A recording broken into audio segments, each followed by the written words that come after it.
ರಾಜ್ಯದಲ್ಲಿ BPL card ರದ್ದತಿ ವಿವಾದ ಸಾರ್ವಜನಿಕರಲ್ಲಿ ಭುಗಿಲೆಬ್ಬಿಸಿದೆ. ಈಗಾಗಲೇ ಬಿಪಿಎಲ್ ಸೌಲಭ್ಯ ಪಡೆಯುತ್ತಿರುವ ಜನತೆ ಆತಂಕಕ್ಕೀಡಾಗಿದ್ದಾರೆ.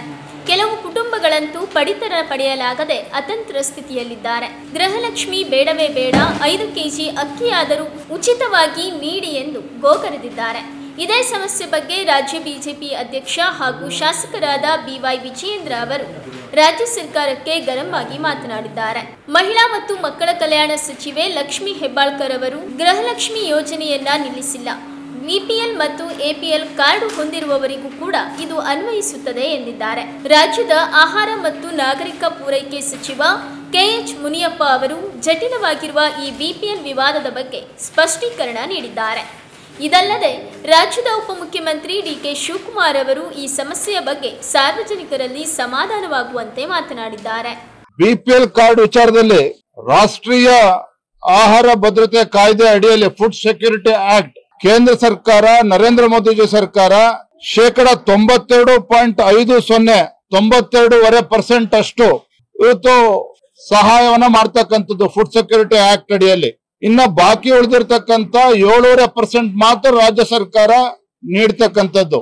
ಇವತ್ತು ಬಿಪಿಎಲ್ ಕಾರ್ಡ್ ವಿಚಾರದಲ್ಲಿ ಸಾಕಷ್ಟು ಅನರ್ಹರಿದ್ದಾರೆ, ಅವ್ರನ್ನ ತೆಗೆದುಹಾಕ್ತೇವೆ ಅಂತೇಳಿ ರಾಜ್ಯ ಸರ್ಕಾರ ಈಗಾಗಲೇ ಕ್ರಮವನ್ನ ಕೈಗೊಳ್ಳೋದಕ್ಕೆ ಶುರು ಮಾಡಿದ್ದಾರೆ.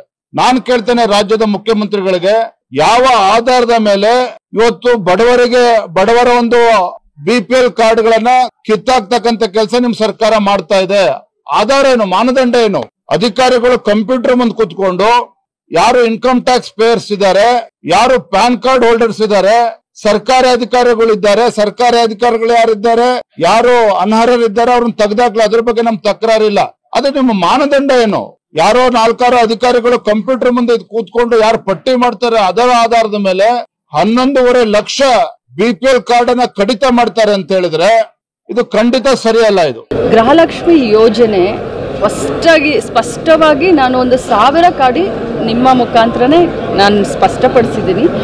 ಯಾರು ಬಿಪಿಎಲ್ ಮತ್ತು ಎಪಿಎಲ್ ಹೊಂದಿರ್ತಾರೋ ಮತ್ತು ಯಾರು ಇನ್ಕಮ್ ಟ್ಯಾಕ್ಸ್ ಮತ್ತು GST ಕಟ್ಟೋದಿಲ್ವೋ ಅಂಥವ್ರಿಗೆ ನಾವು ಗೃಹಲಕ್ಷ್ಮಿಯನ್ನು ಕೊಡ್ತೀವಿ ಅಂತ. ಇವತ್ತು ಬಿಪಿಎಲ್ ಕಾರ್ಡು ರದ್ದತಿಗಿನ್ನೂ ಬಿಪಿಎಲ್ನಲ್ಲಿರುವಂಥ 80,000 ಬಿಪಿಎಲ್ ಕಾರ್ಡನ್ನು ಎಪಿಎಲ್ಗೆ ಟ್ರಾನ್ಸ್ಫರ್ ಮಾಡಿದ್ದಾರೆ.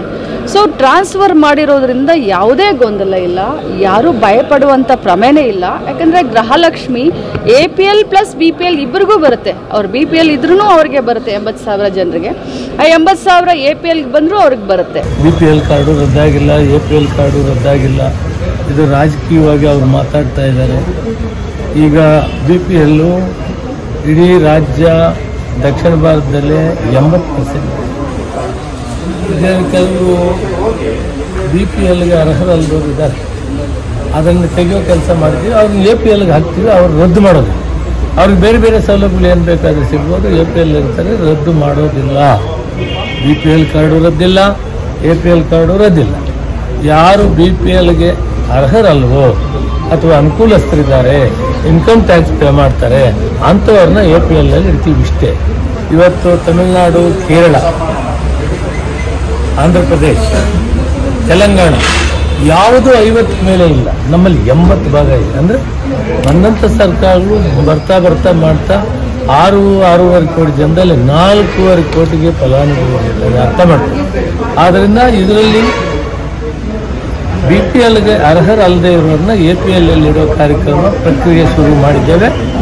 ಅದಾದ ತಕ್ಷಣ ಮತ್ತೆ ಹೊಸದಾಗಿ ಕೆಲವರಿಗೆ ಬಿಪಿಎಲ್ ಕಾರ್ಡ್ ಸಿಕ್ಕದೆ ಇರಬಹುದು, ಅದನ್ನ ಓಪನ್ ಮಾಡ್ತೀವಿ. ಯಾರು ಗಾಬರಿ ಮಾಡ್ಕೊಳ್ಳುವಂತ ಅವಶ್ಯಕತೆ ಇಲ್ಲ. ಸೆಂಟ್ರಲ್ ಗವರ್ಮೆಂಟ್ ಒಂದು ಕ್ರೈಟೀರಿಯಾ ಇದೆ, ಆ ಕ್ರೈಟೀರಿಯಾ ಪ್ರಕಾರ ಮಾಡ್ತಾ ಇದ್ದಾರೆ. ಯಾರು ಅರ್ಹರಿದ್ದಾರೆ ಅವ್ರಿಗೆಲ್ಲ ನಾವು ವಾಪಸ್ಸು ತಿರ್ಗಾ ಅರ್ಜಿ ತೆಗೆದುಕೊಂಡು ನಾವು ವಾಪಸ್ ಕೊಡ್ತೀವಿ. ಬೇಕರಿ ತಿನಿಸುಗಳಿಗಾಗಿ ಒಮ್ಮೆ ಭೇಟಿ ನೀಡಿ. Iyengar new SP bakery, Jain compound ಎದುರು, ಲಕ್ಷ್ಮಿ ಟಾಕೀಸ್ ಹತ್ತಿರ, ಶಿವಮೊಗ್ಗ.